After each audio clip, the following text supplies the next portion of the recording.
LPG का पूर्ण रूप क्या है? तो इसका आंसर होगा option number C, liquefied petroleum gas. Dilwara मंदिर कहाँ स्थित है? तो इसका ऑप्शन आंसर होगा option number A, mount Abu, Rajasthan में। भारत की संसद में पहला लोकपाल विधेयक कब पेश किया गया है? तो इसका ऑप्शन होगा ऑप्शन नंबर ए, और पिनाकी चंद्र घोष पहले लोकपाल हैं। प्रदूषित हवा में निम्नलिखित में से किसकी उपस्थिति के कारण बुखार होता है? तो इसका ऑप्शन नंबर डी आंसर होगा। मॉनसून पूर्व वर्षा जो केरल और कर्नाटक के तटीय क्षेत्रों में एक सामान्य घटना है को स्थानीय तौर पर किस के नाम से जाना जाता है? तो इसका आंसर होगा आम वर्षा के नाम से जाना जाता है। विश्व रेड क्रॉस दिवस कब मनाया जाता है? तो इसका आंसर होगा 8 मई को, क्योंकि 8 मई 1863 को हेनरी डुनान्ट ने रेड क्रॉस की स्थापना की थी। इफ्रेडा पौधे को किसके अंतर्गत वर्गीकृत किया गया है? तो यह एक अनावृत बीजी पौधा है। आधुनिक कंप्यूटर का जनक किसे कहा जाता है? तो आधुनिक कंप्यूटर का जनक चार्ल्स बेबेज को कहा जाता है।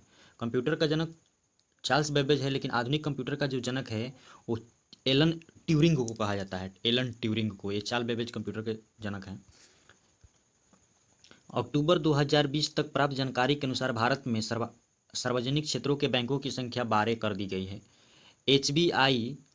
एचआईवी का इलाज नहीं होने पर हो सकता है एड्स रोग हो सकता है।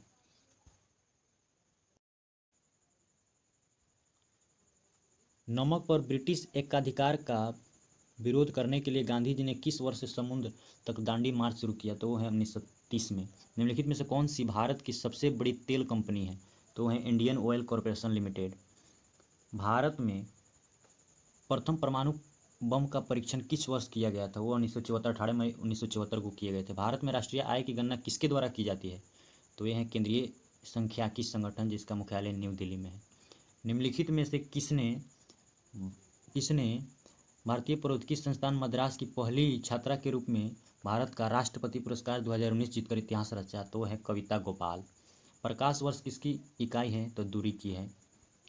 भारत में इंटरनेट की शुरुआत किस वर्ष हुई थी? तो 15 अगस्त 1995 में। जलियांवाला बाग नरसंहार को हुआ था तो 13 अप्रैल 1919 को हुआ था। भारत में खिलाफत आंदोलन के बारे में क्या सही है? तो इसका आंसर होगा सी नंबर, यह तुर्की के सुल्तान के समर्थन में एक आंदोलन था। निम्नलिखित में से कौन सा सतत विकास 2030 के लिए यूएसए का एजेंडा नहीं है? तो इसका आंसर ऑप्शन नंबर ए है कि विश्व की कुल जनसंख्या में 1/3 कमी करना, यह नहीं होगा। घरों के बाहर फर्श को सजाने के लिए काला की निम्नलिखित में से कौन सी शैली का उपयोग किया जाता है? तो इसका आंसर होगा कोलम। भारत में महाभियोग की प्रक्रिया द्वारा डॉट डॉट को उनके पद से नहीं हटाया जा सकता। तो इसका आंसर होगा प्रधानमंत्री को नहीं जा सकता, बाकी सभी को हटाया जा सकता है महाभियोग के अंतर्गत। दीफूदारा कहाँ स्थित है? तो दीफूदारा अरुणाचल प्रदेश के हिमालय में स्थित है।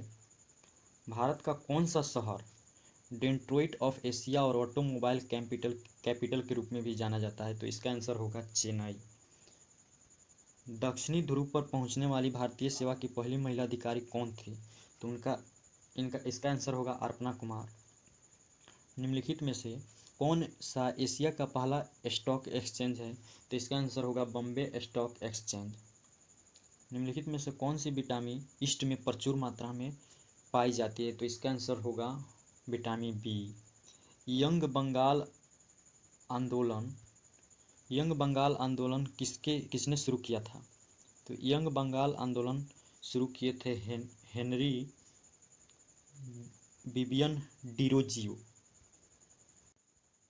भारतीय राष्ट्रीय कांग्रेस की पहली महिला अध्यक्ष कौन थी? तो भारतीय राष्ट्रीय कांग्रेस की पहली भारतीय महिला अध्यक्ष सरोजिनी नायडू थी, लेकिन पहली महिला अध्यक्ष एनी बेसेंट थी। तो इसका आंसर ऑप्शन नंबर बी होगा। चार मीनार निम्नलिखित में से किस शहर में स्थित है? तो चार मीनार हैदराबाद में स्थित है।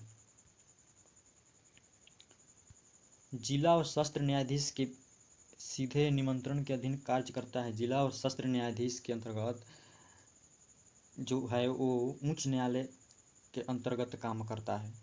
तो इसका आंसर होगा राज्य के जो उच्च न्यायालय होगा वो होंगे, बी नंबर होगा। पूना समझौता पर किस ने हस्ताक्षर किए थे? जो पूना समझौता हुआ था महात्मा गांधी और भीमराव अम्बेडकर के बीच 1932 में, वो एम.के. गांधी और भीमराव अम्बेडकर ने हस्ताक्षर किए थे। जीन पियरे हैरिसन द्वारा लिखी गई निम्नलिखित में से कौन सी पुस्तक कल्पना चावला के जीवन पर आधारित है? तो इसका आंसर होगा the aim of time. The aim of time. राज्य के नीति निर्देश सिद्धांतों का उल्लेख भारतीय संविधान के निम्नलिखित में से किस भाग में है? तो इसका आंसर होगा ऑप्शन नंबर ए 4 में। वैश्विक खुशहाली रिपोर्ट पहली बार किस वर्ष प्रकाशित की गई थी? तो इसका आंसर होगा 2012 में। पेनिसिलिन एक है, तो पेनिसिलिन एक कवक है जिसका खोज अलेक्जेंडर फ्लेमिंग ने किया था। निम्नलिखित में से कौन सा ऊर्जा का एक नवीकरणीय स्रोत है? तो संश्लेषित जो गैस है वो ऊर्जा का एक नवीकरणीय स्रोत है, बाकी सभी अनवीकरणीय हैं जिसे पुनः प्रयोग नहीं किया जा सकता। विश्व के सबसे अधिक प्राकृतिक गैस भंडार किस देश में है? तो वो है रूस में। विश्व के सबसे अधिक प्राकृतिक जो गैस भंडार है वो रूस में है। 6ठी शताब्दी ईसा पूर्व के प्रारंभ में भगवान महावीर का जन्म निम्नलिखित में से किस स्थान पर हुआ था? तो भगवान जो महावीर है उनका जन्म कुंडल ग्राम वैशाली में हुआ था। ऑप्शन नंबर सी।